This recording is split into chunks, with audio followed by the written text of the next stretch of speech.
And मैंने ये भी देखा कि भाई एक आदमी पहली साल पे किताब लिखता है, वो काफ़ी फेमस हो जाती है और वो काफ़ी पैसे कमाता है। मेरे पिताजी ने मेरे लिए कुछ छोड़ा नहीं ज़्यादा, ना ही उन्होंने कुछ ज़्यादा बनाया।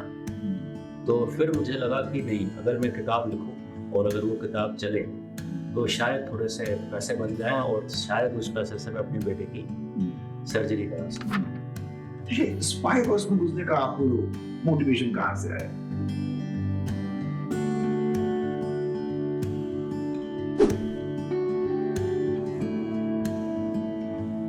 तो गिरीश जी, पहली बात तो आपको बहुत बहुत स्वागत है यहाँ पर सेल्फिश टॉकीज में। Thank you. हम लोग कितने सालों से एक दूसरे को जानते हैं, ऐसे कहते हैं ना, जिंदगी पूरा एक सर्कल लेकर के फिर कहाँ मिलाती है। राइट। तो ये सेल्फिश टॉकीज जो उन्होंने स्टार्ट किया है, ये स्टार्ट किया है कि जितने भी बुक लवर्स हैं वो ऑथर से मिलने की बहुत इच्छुक रहते हैं, मिलना चाहते हैं। तो ये प्रोग्राम बेसिकली है बुक लवर्स के लिए जो ऑथर्स को सुनना चाहते हैं, उनके बारे में जानना चाहते हैं कि बुक से उन्होंने कैसे लिखी या बुक लिखने पीछे मकसद क्या था, उनके बारे में जानना चाहते हैं कि ना कि बजाय उसके सिर्फ बुक्स के बारे में। तो जब मैं आपके बारे में पढ़ रहा था और उस दिन मुलाकात किया मैंने, तो एक बड़ी इंटरेस्टिंग बात पता चली। हालांकि उन्होंने बहुत साल पहले काम भी किया था कि कश्मीर में पैदाइश हुई आपकी, म्यो में वेस्ट में आकर के आप एजुकेशन लिया, साउथ में वर्किंग हुई और MDI गुड़गांव से आपने एजुकेशन लिया, तो कलकत्ता क्यों छोड़ दिया? कलकत्ता सर, पढ़ाने का सवाल है। कलकत्ता पता नहीं किसी तरीके से हुआ ही नहीं। इनफैक्ट जब मैं पहली बार कलकत्ता गया वो था 2010 में। और जब 2010 में मैं पहली बार वहाँ पहुँचा तो मुझे भी वही लगा, जैसे आपने कहा कि कलकत्ता कैसे छूट गया, तो मुझे वही लगा कि भाई करियर में और ज़िंदगी में कश्मीर, अजमेर, बैंगलोर, आपके साथ यूपी में आगे पीछे क्या, लेकिन ईस्ट में कभी हुआ नहीं था। और जब मैं कलकत्ता पहली बार पहुंचा 2010 में तो मुझे बड़ा अच्छा लगा, because it had that old world charm. वो अभी भी वो एम्बेसडर कार चलते थे अलग अलग रंग के, और वहाँ पे वो गलियों में वो चाय की दुकानें हैं छोटे छोटे, और वहाँ पे वो चाय पीने की परंपरा भी है। और बंगाली खाना काफ़ी अच्छा है, खासतौर से जो उनके वो मस्टर्ड फिश होता है और वो सारी चीज़ें। सो वो लगा मुझे, बट ज़िंदगी का अपना एक वो होता है, फ्लो होता है सर, वो वक्त कहाँ कब कैसे ले जाए वो कुछ कह नहीं सकते। बट थोड़ा सा लेट हो गया, बट ठीक है। ये अच्छी बात है कि जिंदगी एक फ्लो होता है। तो जैसे हम लोग बुक लवर्स के बारे में बात कर रहे हैं, और एक रोग होता है, जैसे प्रेम रोग होता है वैसे बुक का भी एक रोग होता है। तो बुक का ये प्रेम रोग कब लगा, कैसे लगा, थोड़ा इसके बारे में बताइए। राइट सर, आई थिंक इसकी जो शुरुआत हुई वो कहीं ना कहीं आई थिंक कश्मीर से ही हुई, बिकॉज मेरे फादर को बुक्स का बड़ा शौक था। और हमारे घर में बाकायदा एक उन्होंने लाइब्रेरी बना के रखी थी, और लाइब्रेरी इन द सेंस एक बड़ी फॉर्मल किस्म की लाइब्रेरी थी जहाँ पे हर बुक के पीछे उन्होंने वो स्लिप डाला हुआ था और वो सब बनाया था। और उन्होंने एक कैटलॉग भी रखा था जहाँ पे आर्टिकल नंबर, बुक का नाम, ऑथर, एंड तो उनके पास काफ़ी बेशुमार किताबें। और अब उनके पास किताबें थी तो घर में अगर कोई मेहमान मिलने आ जाए, थोड़े से ड्राइंग रूम में होते थे, थोड़े से डाइनिंग रूम में होते थे, तो वो देखते थे भाई अच्छा ये क्या है, वो क्या है, and then people used to borrow books. तो उनको वही लगा कि भाई लोग किताबें ले जाते हैं लेकिन वापस कोई नहीं करता, फिर मुझे फ़ोन करके पीछे पढ़ना पड़ता है, मुझे ये भी नहीं पता याद होता है किसने कौन सी किताबें। So he came up with that idea of the home library. और वो मुझे जहाँ तक याद है सर, वो 78 या 79 में उन्होंने बनाई थी उसमें, and it continued with us till 2002, till the time he unfortunately passed away. And उस किताबों के संग्रहालय में कुछ ना कुछ हमेशा एडिशंस होते रहते थे। सो जो मेरा पहला इंटरेस्ट आया वो वहाँ से आया। And as age goes, specially during college years, आदमी का एक वो फिलोसफिकल बेंट ऑफ माइंड हो जाता है, थोड़ी सी पॉलिटिकल ओरिएंटेशन भी आ जाती है, थोड़ा सा अपने बारे में, देश के बारे में, माहौल के बारे में समझने लगता है। सो जब वो कॉन्शियसनेस मेरे अंदर जागी, then I used to read, go and see the kind of books that my father had. And my father was a government servant. He came from a police background allocated to the Jammu and Kashmir cadre.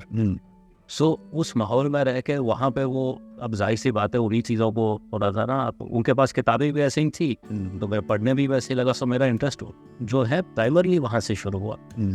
And वहाँ से शुरू होके so I have always, so I am not a very, I would not say I am a very too much of a book reader. मैं ज़्यादा किताबें पढ़ता नहीं हूँ, but it is also not the fact that कि कभी ऐसा मौका आएगा कि मेरे पास कोई किताब ना हो पढ़ने के लिए. तो I always keep on reading and I think with age I have become a little slow reader.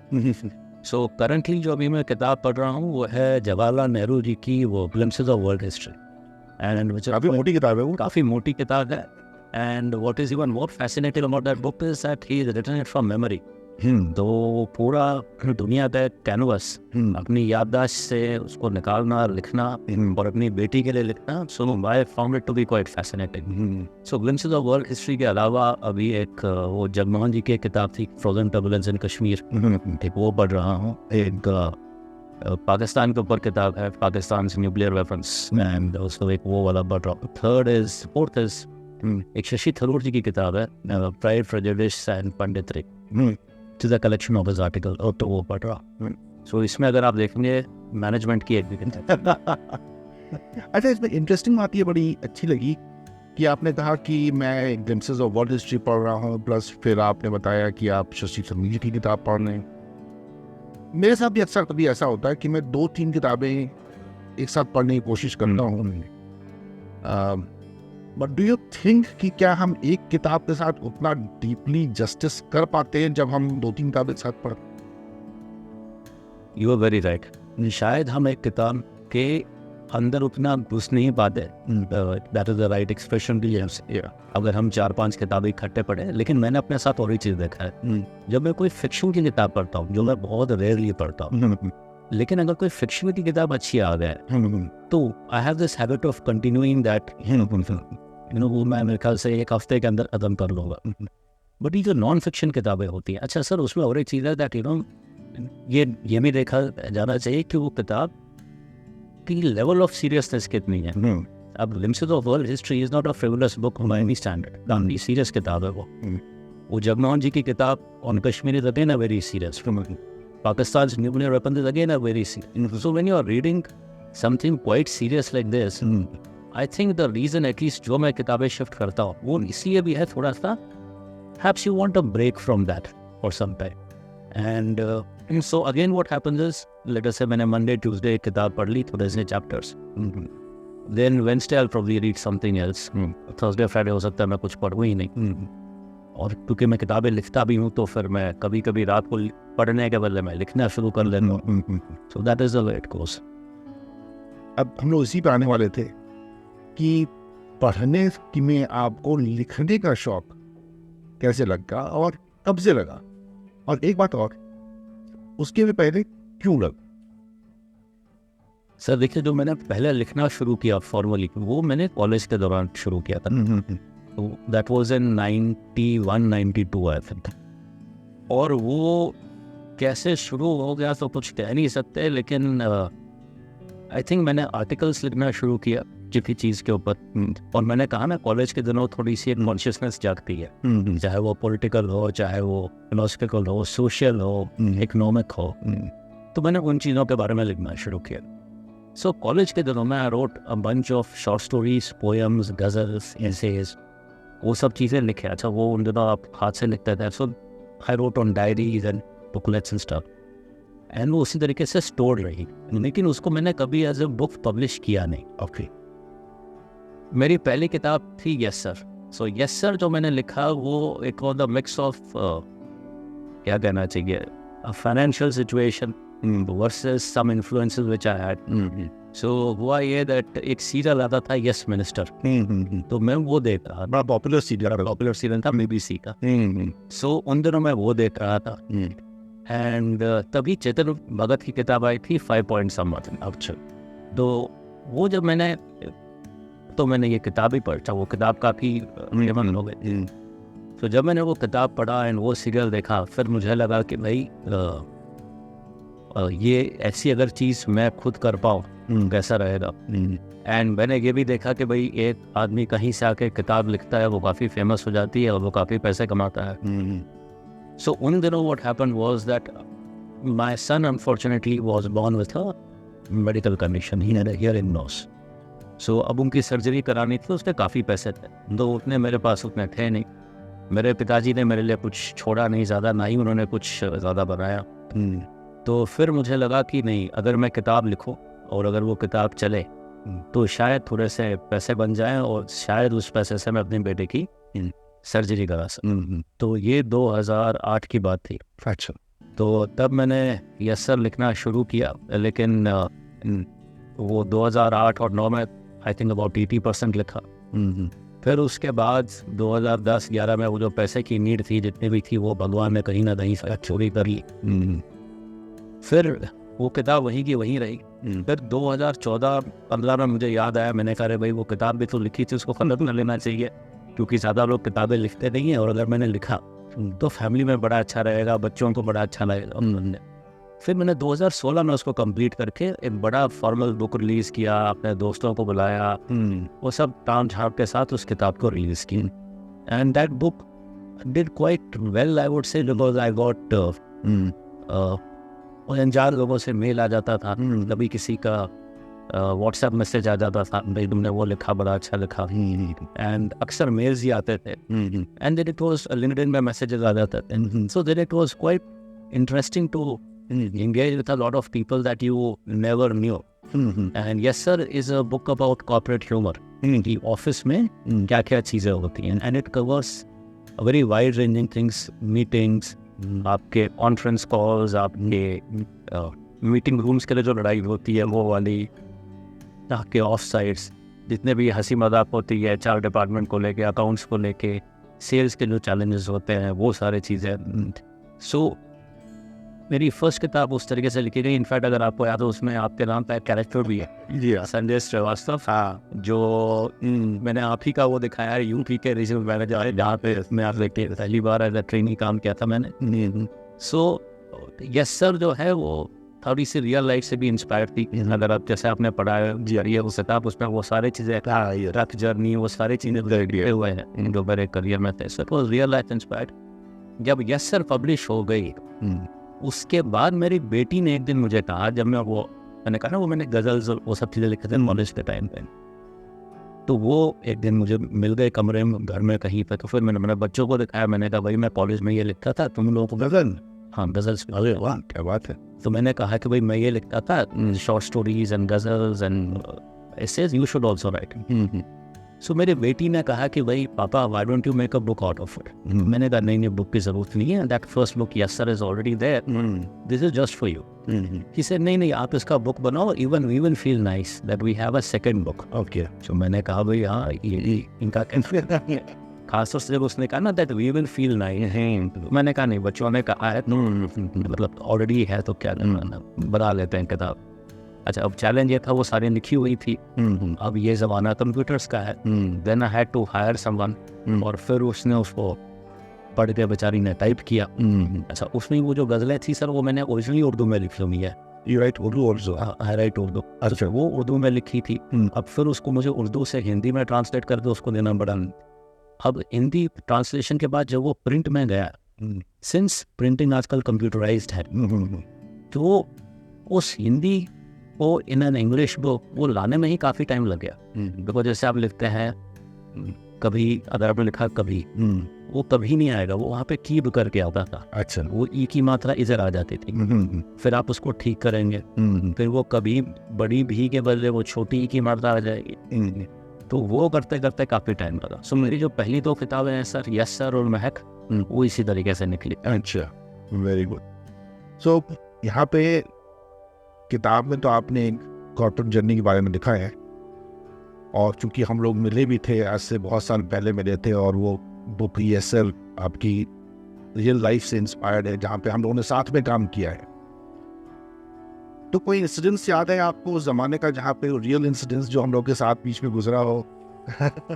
हाँ सर, मुझे अभी भी याद है, सेल्स ट्रेनिंग के टाइम पे आपने एक वो ट्रक प्रोग्राम लगाया था मेरे लिए, एंड तो मैं जब मैंने आपसे पहली बार मिला, वो गुमटी नंबर 5 कानपुर में ही वो, तो उसके बाद कानपुर में मेरे ख्याल से मैं 1 हफ्ता रहा, फिर मेरी पोस्टिंग बनारस हो गई, और बनारस से आगे आपने मुझे कहा गिरीश तुम्हें वो एक ट्रक जर्नी करनी पड़ेगी। अच्छा, तब हम बहुत लोगों को शायद ये मालूम ना हो, लेकिन FMCG सेल्स में एक होता है या उस टाइम पे होता था कि जितने भी ये फार फ्लंग विलेजेस थे, दूर दराज पे जो गाँव थे, वहाँ पे अपना प्रोडक्ट पहुँचाने के लिए आपको वो ट्रक में माल लाद के फिर जाना पड़ता था सारा। और ये था 1996। हाँ, ये था 1996 का। 96 आई थिंक नवंबर दिसंबर में। आज से 27 साल पहले। आज से हम भी कह सकते थे, फिल्मों में कहते हैं ना, आज से 25 साल पहले की बात है। सो उस टाइम पे जो है, तो मैं वो ट्रक चढ़ा, तो मैं बनारस से मुगल सराय गया। मुगल सराय में हमारे वो डिस्ट्रीब्यूटर थे जो वो ट्रक ऑपरेट करते थे। फिर मैं वो ट्रक में बैठा, तो मेरे साथ वो ड्राइवर था, कंडक्टर था, और 3 दिन की वो जर्नी थी मेरी। वहाँ से मुगल सराय से पहले रॉबर्ट्सगंज, और रॉबर्ट्सगंज से शक्तिनगर, और शक्तिनगर से वापस। तो वो एक किस्म से अच्छा भी था। अच्छा, वो पहली और आखिरी बात थी जो मैंने ज़िंदगी में ट्रक चलाई हुई है वो भी। सो वो एक इंटरेस्टिंग इसलिए था क्योंकि ये तो हिंदुस्तान की वो झलक आपको दोबारा कहीं मिलेगी नहीं। और उन सारे गलियों और कूचों से निकलना, कस्बों में जाना, छोटे छोटे दुकानदारों से मिलना, उनको अपने प्रोडक्ट्स देना। तो ठीक है, हमें पता है कि भाई गांव में जाओ, वहाँ सामान वो मिल जाता है, लेकिन वो चीज़ वहाँ पहुँचती कैसी है उसका इल्म ही नहीं है किसी को। तो जब वहाँ पे जाए, देखा ये सब कुछ, तो वो सेकंड जो मैंने पूरा ट्रैवल किया, मैंने कहा ना, यहाँ पे ड्राइवर, बीच में मैं, यहाँ पे कंडक्टर, तो उनके साथ उस भाषा में बात करना, उनके साथ ट्रैवल करना, उनके साथ खाना पीना, और उनके साथ सोना भी। तो मैं 2 रात मैंने आपको बताया था धर्मशाला में गुजारी थी। और धर्मशाला में मेरे साथ वो ड्राइवर भी था और कंडक्टर भी था। तो वहाँ पे रह के उनके साथ खाना खाना, उनके साथ वो बाथरूम शेयर करना, वो सारे वो। तो वो इन अ सेंस से काफ़ी आई वुड से काफ़ी ज़रूरी है हर एक आदमी के लिए वो उसी ट्रेनिंग होनी, because it is a very one, it's quite a humbling experience, and you get to see the entire people who are involved in the business. और आप हर एक आदमी का चैलेंजेस को अप्रिशिएट कर पाएंगे, आप हर एक उस सेल्स प्रोसेस को अप्रिशिएट कर पाएंगे, और वो ज़िंदगी में लाइफ लॉन्ग एक फ्रेम ऑफ रेफरेंस रहता है कि अगर अभी भी मुझे कोई कहे कि भाई गिरीश वहाँ पे वो मटेरियल बेचना है, या you know how to operate, आपको पता है कि अगर कोई चीज़ ना हो तो उसको you have to hire a truck, you have to put people that are available. So that is one thing which I distinctly remember. Plus आपने थोड़े से सेल्स के टेक्निक्स भी बताए थे जो मैंने अपनी 3rd किताब में कवर की हुई है, करेज टू कंटिन्यू, जहाँ पे आपने कहा था दैट गिरीश कभी भी कोई टारगेट मिल जाए उससे कभी डरना नहीं, हमेशा उसको तोड़ो, उसको मंथ वाइज तोड़ो, उसको प्रोडक्ट वाइज तोड़ो, उसको सेल्स ऑफिसर्स वाइज तोड़ो। सेकेंड आपने कहा था कि सेल्स में एक ही चीज़ का ध्यान रखना, that growth over last year is what matters. ये बाकी सारी चीज़ें अपने आप सेट हो जाएंगी, उस एक फॉर्मूला पर ध्यान रखें। थर्ड, सब 2-3 चीज़ें आपने बताया तो फिर मैंने कहा so these are the things that stay with you for long. ये चीज़ें कभी खासतौर से जो ट्रेनिंग में आप सीखते हैं, इम्बाइब करते हैं, वो कहीं जाती नहीं है। वही ट्रू, कहते हैं कि ये जो प्रैक्टिकल एक्सपीरियंसेस हमारे साथ होते हैं, एंड लेटर ऑन कहा जाता है कि हर इंसान के अंदर एक किताब होती है, और वो शायद इन्हीं एक्सपीरियंसेस के बेसिस पे किताब बनती है। तो जैसा आपने कहा कि किताब आपने लिखी महक, बड़ी अच्छी बात पता चली कि आप गज़ल भी लिखते हैं, और आपने कविताओं का भी एक हिंदी में भी दिखाया है, किताब आपकी आई है, नाम बड़ा अच्छा नाम है, महक। अभी मैं आपकी एक लेटेस्ट किताब पढ़ रहा था, और आपने उसमें the spy who went into the cold, और ये किताब पढ़ने के बाद जैसे आपने शुरू में कहा था कि अगर फिक्शन हो तो आप एक बार नैरेटिव में घुस जाते हैं तो उसको जब तक पूरा नहीं होता आप लगे रहते हैं, और अगर नॉन फिक्शन हो तो शायद हो सकता है कि यार टाइम आप 2 या 3 किताबें परस्यू कर सकते। ये स्पाई वर्स में घुसने का आपको मोटिवेशन कहाँ से आया? सर हुआ ये दैट जब लॉकडाउन था 2020 में, तब हम सब के पास थोड़ा सा आई थिंक एक्स्ट्रा समय था या कुछ ना, और हमारे घर में उस वक्त तक मैंने नेटफ्लिक्स लगाया नहीं था, I was not kind of hooked on to that. So उस समय में इनफैक्ट लॉकडाउन से 1-2 महीने पहले मैंने किताब पढ़ी थी, the spy who came in from the cold.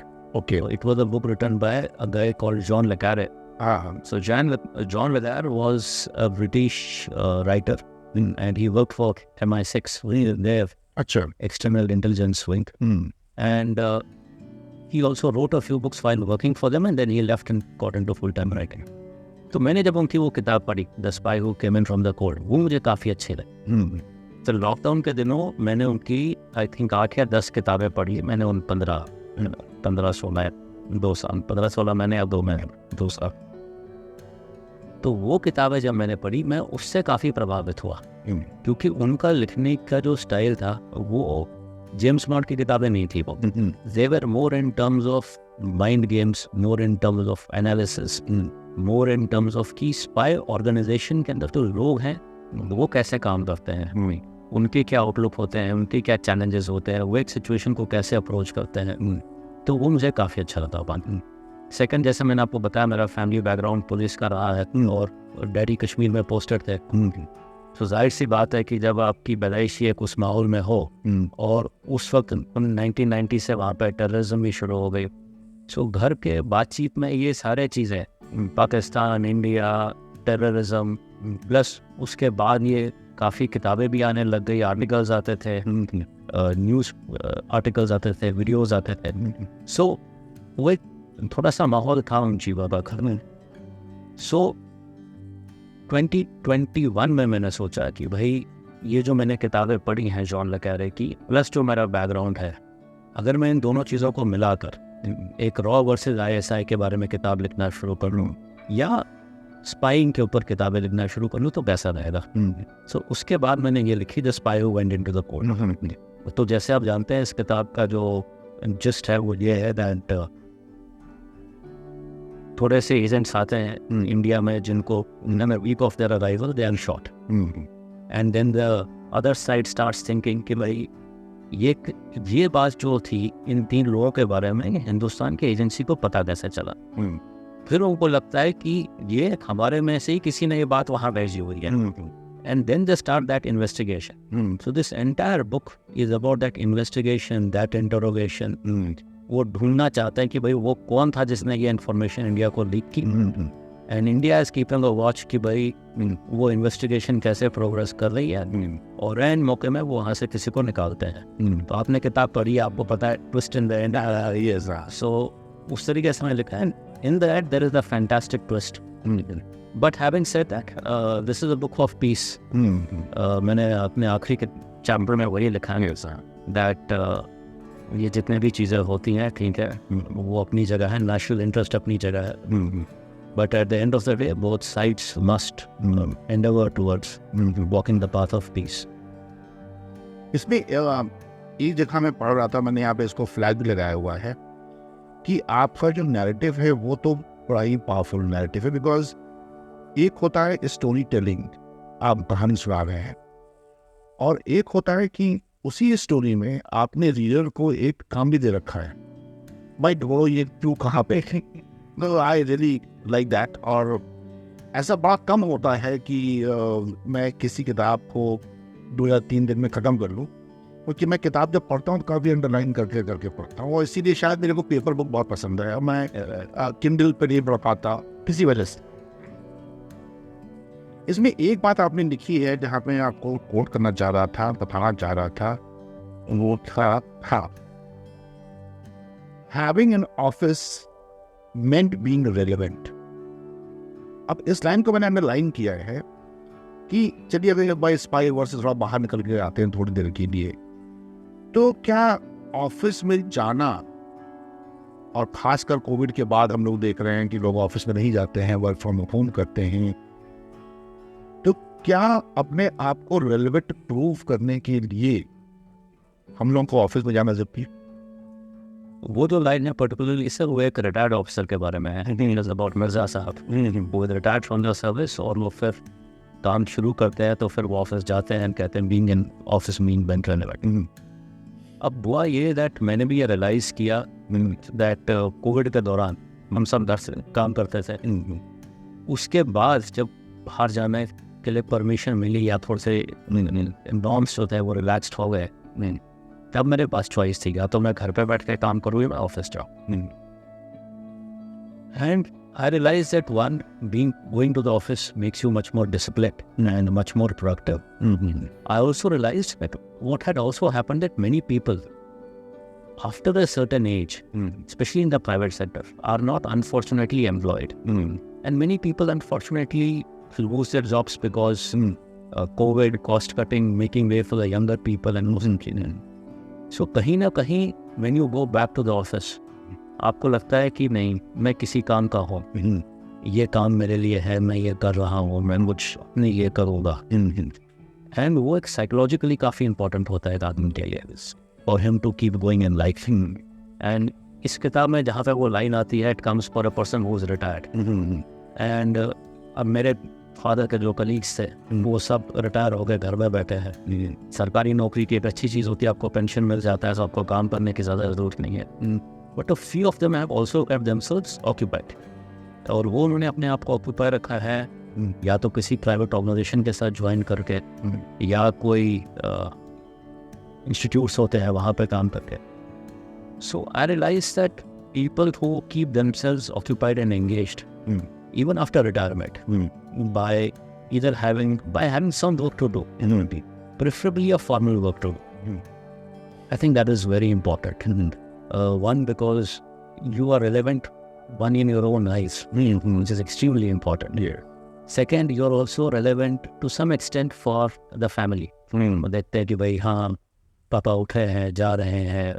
Wife also says तो भाई कुछ तो कर रहा है. And then also for, I think, to some extent the society. And at the end of the day you have to be happy with yourself. Society to comes later, but I think so that is one of the line was being an office man by his hand. देखिए इसको मैं फटाफट भाई लेकिन नहीं. Yes sir, I would also like to say, जब मैंने वो लाइन लिखी तो कभी कभी होता है ना, आप जब लिखते हैं आपको खुद बड़ा अच्छा लगता है भाई मैंने अच्छी चीज़ लिखी है. I am extremely happy that you have chosen that line to speak about it, because not many people would appreciate that line, being an office being meant being relevant. तो इसको थोड़ा सा मैं आपके साथ डीपली इसलिए प्रोब कर रहा हूँ क्योंकि अगर अभी देखा जाए तो जो लोग उन्हें शुरू से ऑफिस गए हैं एंड और ऊपर सडन अब रिटायरमेंट आ गया है और ऑफिस नहीं जा रहे हैं, तो उनको एक वैक्यूम सा दिखाई पड़ रहा है. बट यूथ में बहुत से लोग ऐसे हैं जिन्होंने अभी तक ऑफिस का एक स्ट्रक्चर्ड फॉर्मल एनवायरनमेंट नहीं देखा है. तो हो सकता है कि ऐसा यूथ जब ऑफिस में पहुंचे तो उसको उस ऑफिस का एनवायरनमेंट हो सकता है थोड़ा सा उसको कंस्ट्रिक्ट करे, हो सकता है उसको बांधे और वो अपना बेस्ट ना दे पाए, जो कि शायद वो वर्क फ्रॉम होम करता हो. थोड़ा सा डिबेट इसके ऊपर करना चाह रहा है. Pros and cons जो समझना चाहता हूँ. You are right, sir. I agree. In fact, मैंने खुद देखा है that there are people who are very comfortable working from the residence. और घर से वो काफ़ी अच्छा काम कर लेते हैं. And बहुत लोग हैं जिनको ऑफिस में आके काम करना बेटर लगता है, अच्छा लगता है. अब ये सिचुएशन जो है, ये एक सिचुएशन है जो which happened by accident. अगर कोविड और कोरोना नहीं हुआ होता तो ये वर्क फ्रॉम होम की बात ही नहीं होती. तब सब घर से ही, ऑफिस से ही काम करते.